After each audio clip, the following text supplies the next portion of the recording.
Hello বন্ধুরা, তোমরা এই গরমে কেমন আছো? আশা করি তোমরা ভালো নেই, আর আমিও ভালো নেই। আর এই গরমের মধ্যে শাড়ি পরতে তো একদমই অসহ্য লাগছে, তো সেই কারণে আমি বাজার থেকে দুটো নাইটি কিনেছি। তো এই নাইটি গুলো এখনো সেলাই করানো হয়নি, আর এই নাইটি গুলো তোমাদের দাদা ভাই পছন্দ করে দিয়েছে। তো দেখো নাইটি গুলো কেমন হয়েছে। নাইটি গুলো খুব ভালো হয়েছে, তাই না? আমার তো খুবই পছন্দ হয়েছে।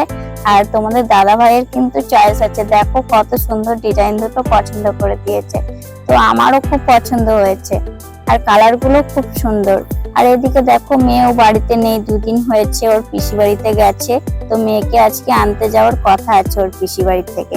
তো ভাবলাম নাইটি গুলো নিয়ে যাই সাথে করে, কারণ আমার ননদ তো সেলাই মেশিনে কাজ শিখেছে, আর বাড়িতে একটা সেলাই মেশিনও কিনেছে। তো সেই জন্য ভাবলাম যে একেবারে হাতে করে নিয়ে যাই, ওখান দিয়ে সেলাই করিয়ে নিয়ে আসবো।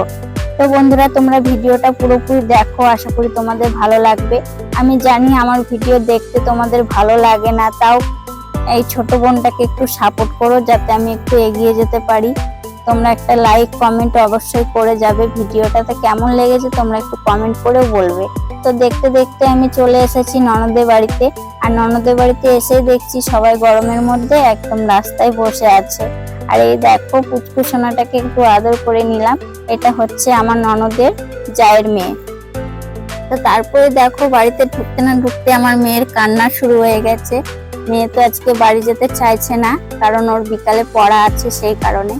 তো পড়ার টাইম পার হয়ে গেছে, সেই দেখো মেয়ে একা একাই রেডি হয়ে গেছে বাড়ি যাওয়ার জন্য। আর বাড়ি যাওয়ার জন্য রেডি হয়ে গেছে, সঙ্গে দেখো দাদাকে নিয়ে আসবে বলেও বায়না শুরু করেছে। আর দাদা তো আসবে না আমাদের বাড়িতে, কারণ ও ছোটবেলায় মামার বাড়ি আসতে চাইতো, কিন্তু এখন যখন বড় হয়েছে বন্ধু বান্ধবের সাথে খেলে, তো এখন মামার বাড়িতে আসতেই চায় না, মামার বাড়ি আসতে ভালো লাগে না ওর। তো সেই কারণে আসবে না। আর এদিকে বোন তো নিয়ে আসবে, সেই জন্য দেখো ভাই বোনের যুদ্ধ শুরু হয়ে গেছে। দাদা বলে যাবে না, আর বোনু বলে চ। তো এরকম ছোটবেলায় তোমরা কারা কারা দুষ্টুমি করেছে একটু কমেন্ট করে অবশ্যই বলবে। তো এদিকে আমার নাইটি গুলো রেডি হয়ে গেছে, আর এদিকে মেয়েরও খুব মন খারাপ হয়ে গেছে, কারণ ওর দাদা আসলো না। তারপরে আমরা তিনজনে বাড়ি চলে আসলাম। তো এই ভিডিওটা আজকে এখানে শেষ করছি বন্ধুরা। যদি ভিডিওটা তোমাদের ভালো লাগে একটা লাইক সাবস্ক্রাইব করে যেও।